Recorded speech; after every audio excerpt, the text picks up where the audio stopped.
이스라엘 민족에게 있어서 중요한 것이 있습니다. 절기인데요. 그 절기 중에 굉장히 중요한 것 중에 하나가 바로 유월절입니다. 이스라엘 민족들에게도 이 유월절이라고 하는 절기는 굉장히 중요하고 의미가 있는 절기가 바로 이 유월절입니다. 유월절을 맞이하는 유대인들의 마음은 어땠을까요? 하나님께서 우리에게 어떤 구원을 하셨는지에 대해서 생각하면서 기쁨의 감사의 기도를, 그리고 앞으로 어떻게 우리의 삶을 인도해 주실지에 대한 더 설렘이 아마 가득했을 것입니다. 하나님의 구원하심을 기억하며 그것을 대대손손으로 세대에게 전수해 줄 수 있는 그 날이 바로 이 유월절이었어요. 하나님의 이 시간은 하나님의 은혜를 전적으로 누릴 수 있는 그런 시간이었습니다. 이때 이 유월절에 다가오는 이 즈음에 내가 살고 있는 그 마을에, 유대인들이 살고 있는 그 마을 여기에 예수님이 등장을 합니다. 시대의 슈퍼스타인 예수님께서 등장을 하신 거죠. 동탄에 BTS가 온 겁니다. 그러면은 어떤 일이 벌어질까요? 아마 난리가 날 겁니다. 어른들은 뭐 또 그럴 수 있겠지만 학생들부터 시작해서 아마 어마어마한 인파가 몰려들 수도 있을 겁니다. 그 정도로 예수님은 그 당시에 슈퍼스타였어요.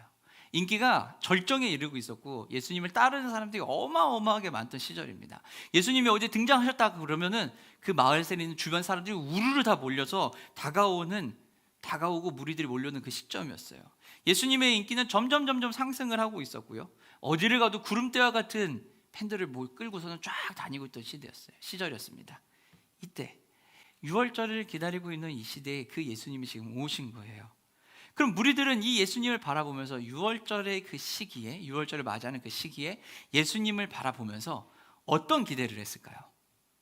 어떤 마음으로 그들은 예수님을 바라보고 무엇을 기대하면서 예수님에게 나아갔을까요? 오늘 본문에 보면은요, 예수님이 있는 것을 보고 무리들이 예수님께 다가오고 있었습니다. 굉장히 많은 무리들이 쭉 다가오고 있었는데 이 무리들이 예수님을 따르는 이유는 무엇이었죠? 예수님께 오는 이유는 2절에 보면 뭐라고 얘기하냐면요, 표적을 보았다라고 얘기해요. 예수님이 행하셨던 기적과 이적을 본 거예요. 표적과 기적과 이적은요 조금의 차이가 있습니다. 기적과 이적은 그냥 정말 놀라운 그 일들이에요. 그런 일들을 얘기한다면 표적은 조금 더 의미를 부여해서 예수님이 하나님이심을, 하나님의 아들이심을 증거하는 그런 자신을 증명해내는 것을 표현할 때 바로 표적입니다. 사도 요한은요, 오늘 성경에서 요한복음에서 유독 기적과 이적이라는 표현보다 표적이라는 단어를 더 많이 쓰고 처음부터 끝까지 쭉 그것을 맥락을 가지고 갑니다. 바로 뭐냐면 예수님이 하나님이시라는 것을 분명하게 드러내주고 있다는 거예요. 표적은 우리가 아는 것처럼요, 다른 사람과 또는 다른 사물과 다르다라는 것을, 구별된다라는 것을 보여주는 것이 바로 이 표적이에요. 이 표적을 예수님이 보여주고 있다는 겁니다. 상징과 같은 것이고요, 자신을 대표하는 것이 바로 이 표적이에요. 그래서 이 표적 딱 하면은 그것은 누구야 라는 것이 분명하게 알려지는 것이 바로 표적입니다. 마크라고 얘기하는 건데요, 회사마다 CI가 다 있습니다. 그리고 로고가 다 있습니다. 그럼 그 CI와 로고를 딱 보면 어떻게 되죠? 이 회사, 우리 교회도 로고가 있잖아요. 그리고 로고에 또 CI가 그 의미가 다 있거든요. 그래서 딱 보는 순간 뭐가 돼요? 이건 디딤교회 로고구나 라는 걸 알게 됩니다. 자신들을 드러내주게 하는 건데 이러한 것이 바로 표적입니다. 예수님이 오늘 성경에서 또는 이전에 계속 보여주셨던 표적들은 바로 예수님이 메시아라는 것을 보여주는 아주 분명한 표적이었어요. 무리들이 이 예수님을 따르는 건 바로 이 표적을 봤기 때문이에요. 그런데 이 무리들은요, 예수님을 그 표적을 보고 예수님이 하나님의 아들이시다, 메시아다라고 생각을 하진 않고 그냥 대단한 일을 하시는 분이다, 또는 초자연적인 광경을 목격을 했기 때문에 놀랍고 신기해서 따르는 분들이 굉장히 많이 있었다라는 거예요. 그렇기 때문에 모든 놀라운 일들이 있으니 어떻게 해요? 예수님이 가는 곳마다 무리들이 줄줄줄 이렇게 막 나타나는 거예요. 예수님을 따라오는 이 무리들은 그럼 예수님이 마을에 나타났을 때 무슨 생각을 하고 따라갔을까요? 오늘도 어떤 특별한 일을 하실까? 오늘도 어떤 대단한 일을 우리에게 보여주실까와 같은 생각을 하고 어떤 놀라운 일을, 광경을 목격을 할까라는 그런 생각들을 하고 있었을 겁니다. 그 무리들이 예수님에게 쭉 다가오고 있는 거예요. 근데 그 시간이 오늘 본문에는 언제라고요? 정오입니다. 점심쯤 되는 거예요. 밥을 먹어야 하는 그 시간이 된 거죠. 이 시간에 무리가 몰려오는 것을 보고 이제 제자들과 예수님은 이제 난관에 봉착을 하게 됩니다. 대규모의 무리들이 다가오는 것을 보고 제자들은 고민에 빠지기 시작합니다. 오늘 성경에 보면 예수님이 어떻게 저들에게 먹을 것을 주겠느냐라고 질문을 먼저 하시는 것처럼 보이는데, 공간복음을 통해서 이 오병이어 사건을 다시 재구성하고 재편성을 하면은요, 문답식입니다. 제자들이 무리들이 많이 몰려와서 먹을 것을 줘야 하는데 먹을 게 없는데 어떻게 할까요? 라고 하니까 예수님 너희들이 어떻게 하고 싶냐라고 또 질문을 하십니다. 그리고 나면은 돌아가서 먹게 하고 올까요? 라고 뭐 이런 대답을 합니다. 그래서 예수님이 다시 또 질문을 합니다. 그렇게 했을 때 빌립이 그때 대답을 하는 거예요. 이 사람들 먹으려면 너희가 먹여라 라고 하니까, 이 사람들을 먹이려면 요만큼 조금씩만 먹게 하더라도 200데나리온 이상이 필요합니다. 어떡합니까? 라고 하는 그런 대답들이 계속 문답처럼 왔다 갔다 합니다. 제자들은요, 무리들이 다가오는 것을 보고 위기를 느껴요. 문제의식을 느낍니다. 큰일 났다라는 거예요. 현실적으로 자신들은 가진 게 없거든요. 가진 게 없는데 지금 쫓아오고 있는 이 무리들에게 먹을 것을 줘야 되는 상황이 되니까 이것을 어떻게 해야 될까라고 하면서 고민에 빠지기 시작합니다. 무리가 모인 것과 먹을 것을 공급하는 것은 제자들에게 있어서 큰 어려움이고요. 그리고 예수님과 제자들의 상황에 처한 현실적인 문제였어요. 직면한 아주 현실적인 문제였다라는 겁니다. 그런데 그들에게 가지고 있는 것은 무엇밖에 없어요? 안드레가 어떻게 해요? 베드로의 형제 안드레가 아예 한 명으로부터 보리떡 5개와 물고기 2마리를 들고 와가지고 얘기해요. 주님, 우리에게 이것이 있습니다. 이것으로 될까요? 라고 이렇게 질문을 해요. 근데 여기에서 안드레는요, 믿음으로 예수님 이것이 있으니까 주님 이것으로 해결해 주십시오 라고 한 게 아니라, 요거밖에 없는데 이걸 어디다 써먹겠습니까? 할 수 있는 게 없어요, 하나님. 예수님, 우리가 할 수 있는 게 하나도 없는데 어떡하죠? 라고 하는 책망과 또는 자포자기하는 좌절하는 심정으로 가져왔다는 거예요. 부족하고 불충분한 상황, 그리고 해결하기 어려운 그 순간에 지금 이들은 처해 있었습니다. 근데 거기에 예수님이 뭐라 그러세요? 너희가 떡을 어떻게 사서 먹이겠느냐라는 거예요. 이 상황을 너희가 어떻게 해결하겠느냐라고 오히려 질문을 하고 계시는 거예요. 이 이야기를 들었을 때 제자들은 어떤 반응을 해야 될까요? 어떤 이야기를 할까요? 어떤 상황을 보고 있어야 될까요? 얼마나 당혹스러웠을까요? 아무것도 없는데 얘기하는 거예요. 너네들이 먹여줘. 너네들은 어떻게 하고 싶니? 이러는 거예요. 당혹스러웠을 겁니다. 빌립을 비롯해서 제자들은요, 자신들이 있는 것들을 확인을 했죠. 그리고 나서 논리적으로, 합리적으로, 이성적으로 그 상황을 판단합니다. 그것이 나온 것이 뭐예요? 조금만 먹여도 200데나리온이 필요합니다. 그리고 우리는 보리떡 5개와 물고기 2마리밖에 없습니다. 우리는 이것을 감당할 수가 없습니다, 주님. 이러고 이야기를 합니다.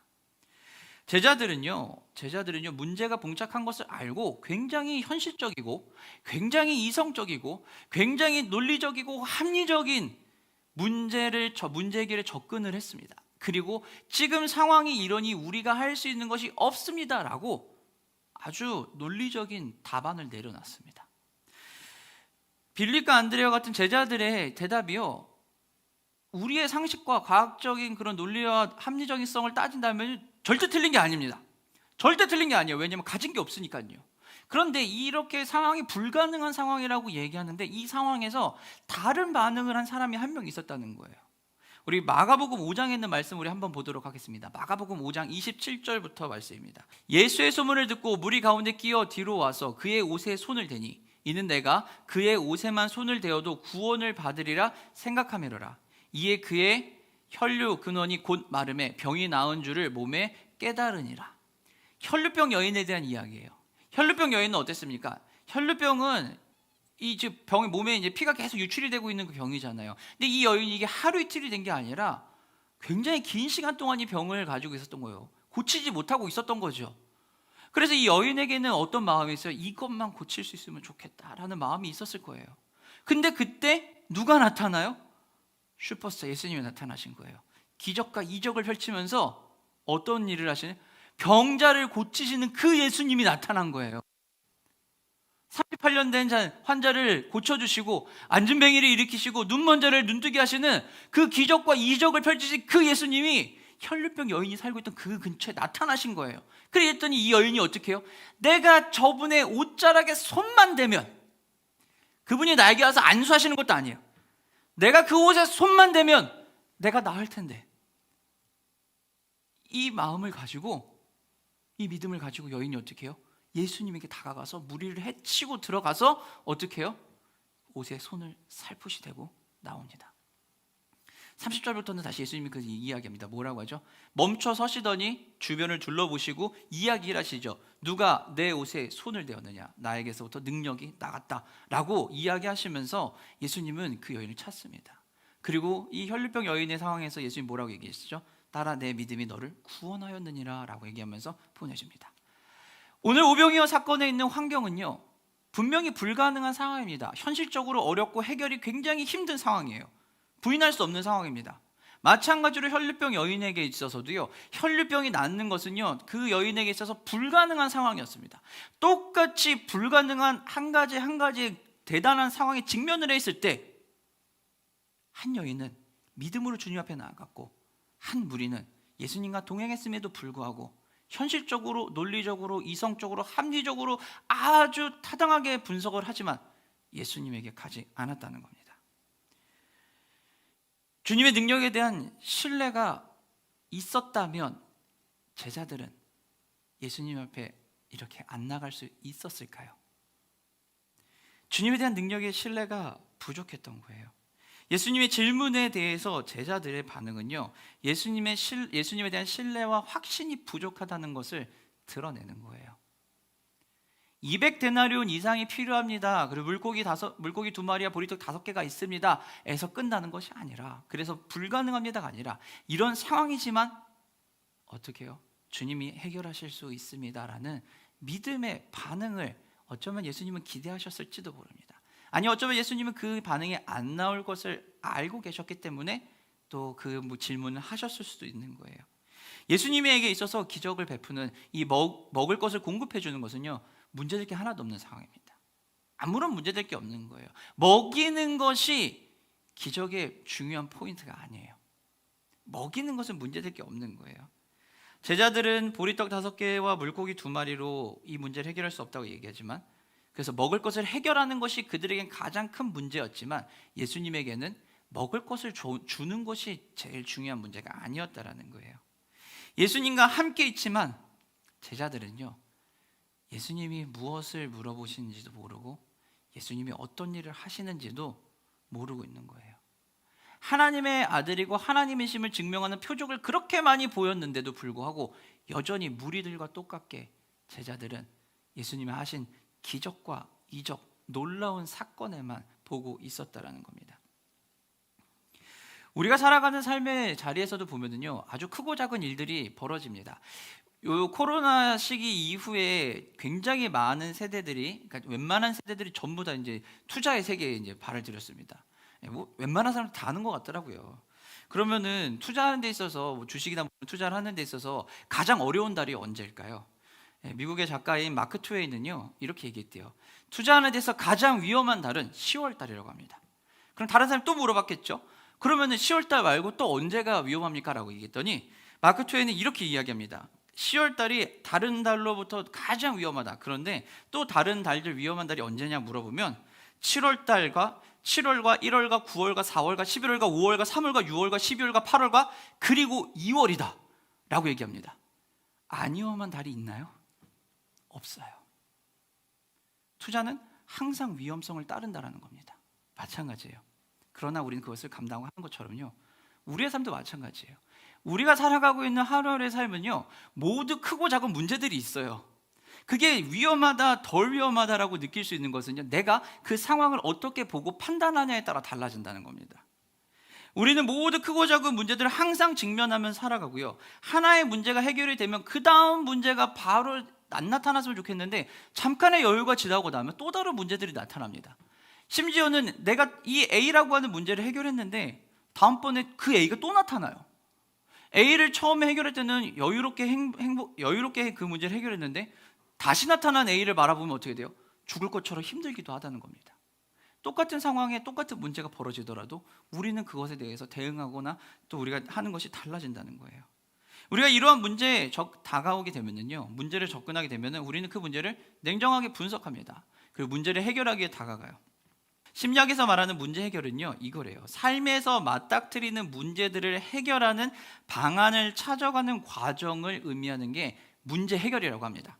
우리가 살아가고 있는 삶에서 문제를 해결하는 것, 그것이래요. 그래서 이러한 문제들의 해결책들은 보통 상황 지향적이거나 맥락 지향적이다. 해결 과정은 문제 탐색 및 문제 구체화로부터 시작된다. 굉장히 어려운 얘기지만요, 딱 하나예요. 상황이 그렇든지 상황 속에서 내가 직면하는 그 일들 가운데 문제가 벌어질 거고 그 안에서 하나씩 해결한다라는 거예요. 문제를 해결하기 위해서는요, 우리는 우리에게 주어진 그 문제의 핵심부터 들어가고 냉정하게 분석해야 돼요. 현실적으로 그것들을 파악해야 됩니다. 제자들이 지금 처한 그 환경에서 분석하고 냉정하게 판단했던 것은요, 절대 틀리지 않았어요. 그건 잘못된 게 아닙니다. 하지만 그들은요, 한 가지를 더 확인을 했어야 돼요. 제가 지난주 예화를 썼던 것 같아요. 뭐였냐면 하버드 마지막 강의에 제임스 라이언 학장님의 이야기를 했는데요. 하버드 마지막 강의에 보면 제임스 라이언 학장님은 질문의 힘에 대해서 이야기합니다. 질문이 중요하다고 얘기를 해요. 그러면서 이 질문들이 남녀노소 성별 할 거 없이, 누구에게, 민족에게 할 거 없이 다 중요하다고 얘기합니다.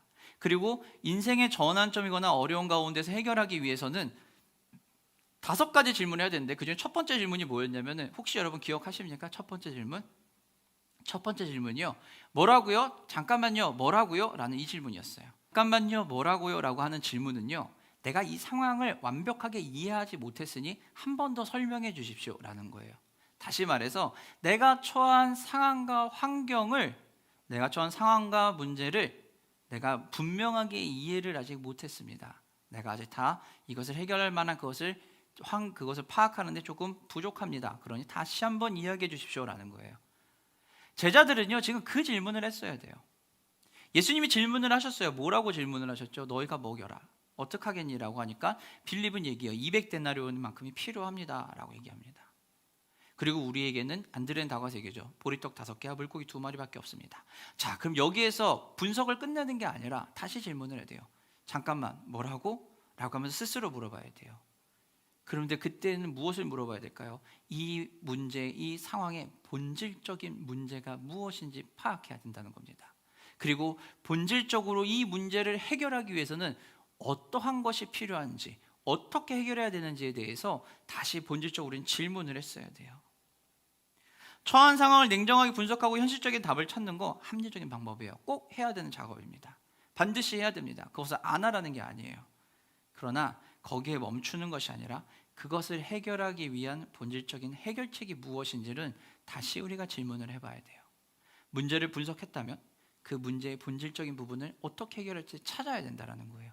그 본질적인 부분이 해결이 되면 어떻게 해요? 똑같은 문제가 발생해도 똑같이 우린 대응을 할 수 있고, 첫 번째는 덜 힘들다, 두 번째는 더 힘든 게 아니라 똑같이 그냥 편안하게 넘겨줄 수 있다는 거예요. 그러나 문제의 본질이 해결이 안 되면 똑같은 문제가 벌어지게 되면 어떻게 될까요?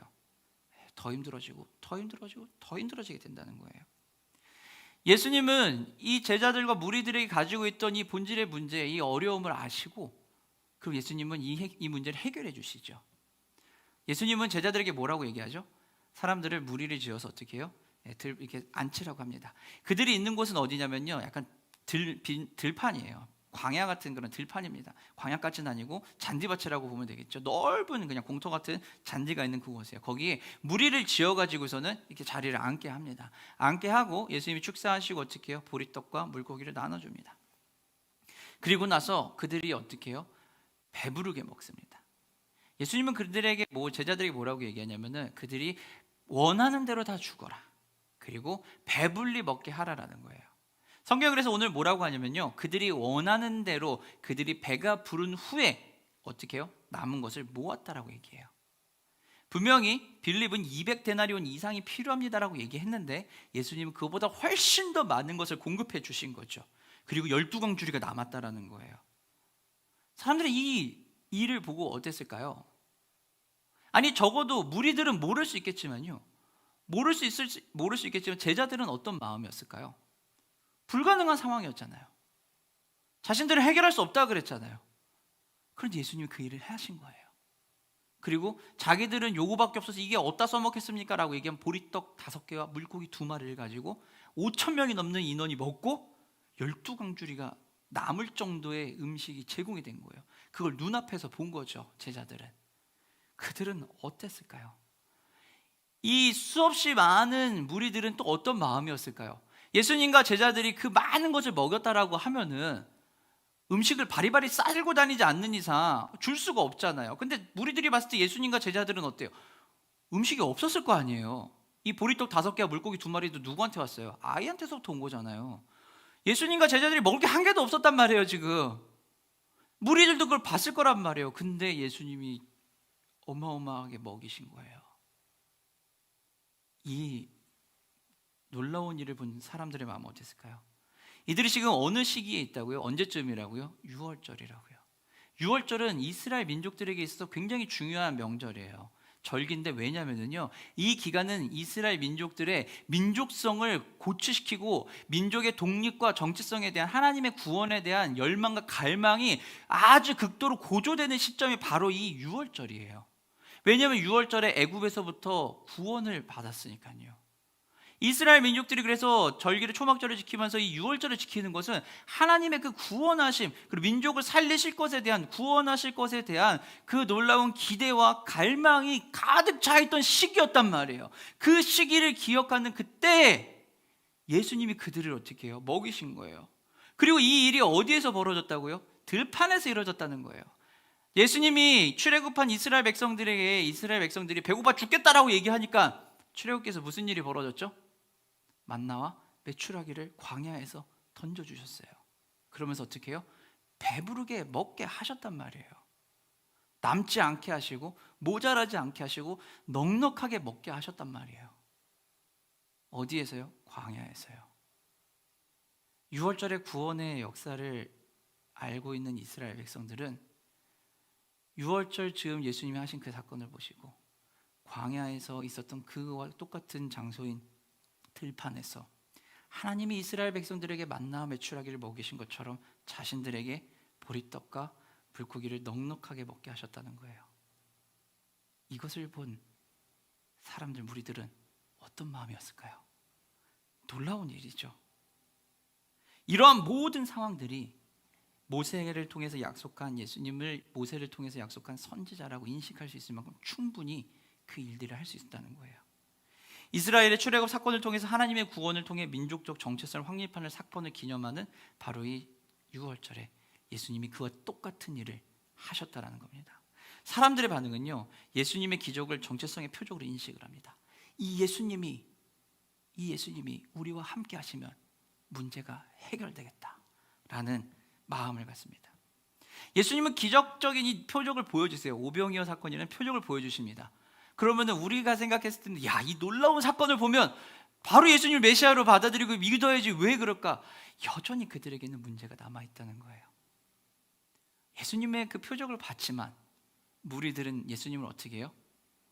예수님을 바라보면서 저 예수님을 우리 왕으로 삼아야겠다라고 생각을 합니다. 여전히 그들에게는 문제가 남아있는데 그 문제가 바로 왕으로 삼겠다는 거예요. 왕으로 삼는 게 뭐가 잘못됐냐? 아니요. 왕으로 삼는 게 잘못된 게 아니에요. 그러나 그 왕으로 삼고자 하는 이스라엘 그 무리들의 생각이 잘못됐다는 겁니다. 그들에게 문제가 있었어요. 그들은요, 이 자신들의 어려움을 해결해 줄 수 있는 왕으로서 예수님을 택하고 그 예수님이 자신들의 문제를 하나하나 다 해결해 줘서 자신들의 필요를 해결해 주고 싶은, 자신들의 필요를 해결해 줄 수 있는 그 사람을, 예수님을 왕으로 삼고 싶었던 거예요. 쉽게 얘기하면요, 왕의 말에 순종하면서 그것을 누리겠다가 아니라 내 마음대로 조종해서 내가 원하는 대로 하겠다라는 그 마음이 깔려 있었다라는 거예요. 왕으로 인식한다는 것의 의미는요, 왕의 말에 순종한다는 거예요. 순종한다라고 하는 단어는 어디에서 왔냐면요, 듣는다라는 단어에서 와요. 오디오라고 하는 오디오, 듣는다에서 오는 건데요, 순종한다는 것은요, 들을 수 있다는 거예요. 그래서 예수님의 말씀을, 예수님을 왕으로 세우고 그분의 말씀에 순종한다는 것은요, 예수님의 말씀에 듣겠다라는 거예요. 예수님의 말씀을 듣고 그분의 뜻을 구하겠다라는 것이 바로 순종한다는 거예요. 그러나 이들은 어떻게 해요? 자신의 이익을 위해서 자기가 원하는 시간과 방법으로 예수님을 이용하고 싶다는 거예요. 조종하고 싶다는 거예요. 그래서 그들은 예수님을 왕으로 세우려고 하는 거예요. 무리들은 예수님을 통해서 자신들의 욕망과 기대가 충족될 거라는 것을 알았어요. 정치적으로 독립할 수 있겠구나라는 생각도 했을 것이고, 가난에서 벗어날 수 있겠구나라는 생각도 했을 겁니다. 이런 분이 있다면 이런 분이 있다면 우리가 힘들지 않을 거야 라는 생각을 했을 거예요. 그들도 똑같이 생각을 해요. 예수님이 내 상황을 해결해 주실 분이다. 똑같이 생각을 합니다. 하지만 그들은 관점이 잘못되어 있다는 거예요. 그들의 시선은 어디에 들어가 있다고요? 예수님께 가 있지 않고 나의 상황에 시선이 두어 있다는 겁니다. 나의 상황에 시선을 두어 버렸기 때문에 그들은 예수님을 바라볼 때 나의 상황을 해결하는, 나의 상황을 처리할 수 있는 분이 이 사람이니 이 사람을 우리의 왕으로 삼아야겠다라고 얘기하는 겁니다. 우리의 일상에서도 크고 작은 일들은 늘 발생합니다. 지금 이 순간에도 우리에게는 어려움들은 늘 있습니다. 그리고 해결해야 되고 해결되지 않은 문제가 아직 우리에게도 남아 있습니다. 그리고 우리는 모두 그 문제를 해결하기 위해서 굉장히 노력합니다. 힘을 쓰고 분석하고 방법을 찾으며 노력합니다. 그러나 우리가 그 문제를 찾고 문제의 본질을 파악하는 것은 굉장히 중요합니다. 그리고 진짜 그 문제가 무엇인지를 우리는 파악해야 돼요.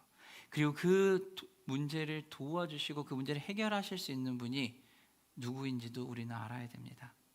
문제의 본질을 파악하는 것이 중요한 것처럼요, 누가 그것을 해결해주고 누구와 함께 할지도 아는 것이 중요합니다. 그 문제의 본질을 명확하게 알면 우리는 어떤 사람에게 가야 될지도 알게 된다는 거예요. 내 힘으로 할지 아니면은 누구의 말에 순종할지, 모든 상황을 아시고 해결책을 주시는 예수님 앞에 나아갈지는 우리가 지금 어디에 시선을 두고 있냐는 겁니다. 내 상황에만 시선을 둬도 예수 믿는 우리는요, 예수님을 찾아가요. 왜냐하면 우리는 예수님을 알거든요. 예수님이 내 상황을 해결하시고 분명히 어려움을 타게 해주실 거라는 걸 알기 때문에 예수님을 따라가요. 나한테 시선을 두지 예수님을 따라가요. 그런데 그럴 경우에는 뭐가 될까요? 또 다른 똑같은 문제가 발생됐을 때, 반복적으로 발생됐을 때 어떤 일이 벌어질까요? 그 문제와 그 상황으로 인해 아파할 수밖에 없습니다. 하지만 우리가 우리의 모든 시선을 예수님에게만 둔다면 똑같은 상황이 벌어지더라도 이 상황의 본질이 예수님이 해결하실 수 있는 본질인 것을 알기 때문에 우리는 결코 아파하거나 흔들리지 않아요. 잠깐의 힘듦과 파도들로 인해서, 바람으로 인해서 잠깐 휘청일 수는 있다 할지언정 우리가 그것으로 인해 더 아파하거나 더 힘들어하거나 죽을 것 같이 힘들 것 같지는 않다는 것입니다. 나에게는 문제처럼 보이는 것이에요. 그러나 예수님에게는 문제가 아니에요. 사람들에게 먹을 것을 주는 것은요, 제자들에겐 큰 문제였어요. 하지만 예수님에게는 문제가 아니었어요. 예수님에게는 걱정이 아니지만 제자들에겐 걱정거리였고요. 그러나 다시 돌아보면은 제자들에게도 아무런 걱정거리가 아니었다라는 것입니다.